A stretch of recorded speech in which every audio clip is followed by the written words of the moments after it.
I'm Kerrod here at the Joondalup Resort, and today I'm going to be talking directly to those of you who have a golf swing which is too upright on the way back and too upright on the way through. Let's get into it.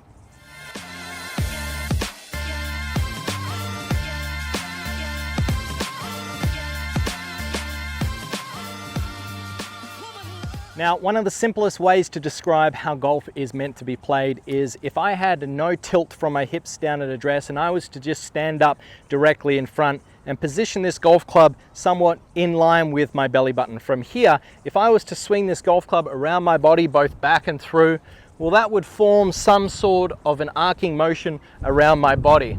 Now in golf, the only difference to that in a simplistic level is that we simply tilt from the hips. So if I was to take that same rounded motion and I was to tilt from the hips, that would create some sort of arc to my golf swing, meaning that the golf club would work around on the backswing, not vertically up, and then also around in the follow through.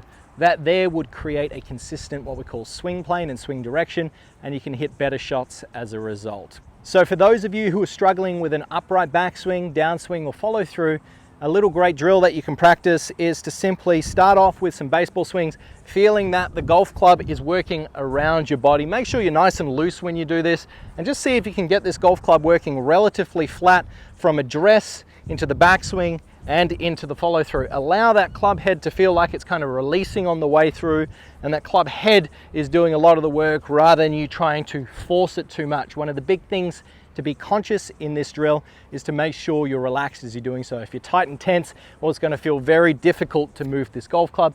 Let that golf club do some work rather than you trying to control it too much. After you've done that a couple of times, what I want you to simply do is tilt from the hips, keeping that same arcing motion, and move it around your body. Another way to think about it is, where is your lead arm in relation to your shoulder plane at the top of the golf swing? So if I was to, for example, make this backswing, you can see that this lead arm, well, it might be matching close to my shoulder plane.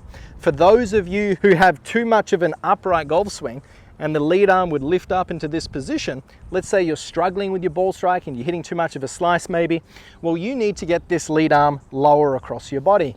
So if you imagine that you were standing back and behind yourself and you could see the plane of your shoulders, you want to feel that your lead arm is going around or under that shoulder plane. So we want to exaggerate it. To you, yes, I know it's going to feel like you're doing this, but that's the whole purpose. You need to exaggerate at this stage to change the motion that you are currently creating. So if I was to then make a backswing in which the left arm feels like it's going a lot lower underneath my shoulder plane, and then on the way down, I'm doing the same thing. I'm letting that right arm go underneath the shoulder plane.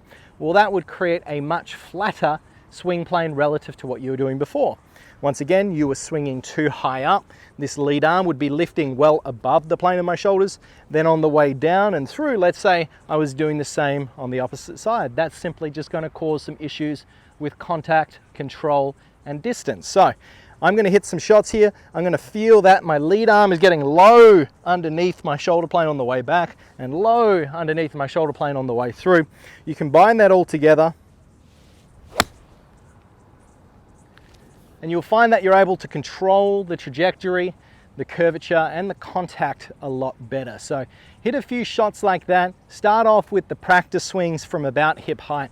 Feel that those arms are working a little bit flatter around the body. The forearms are doing some rolling. The club head is doing some work.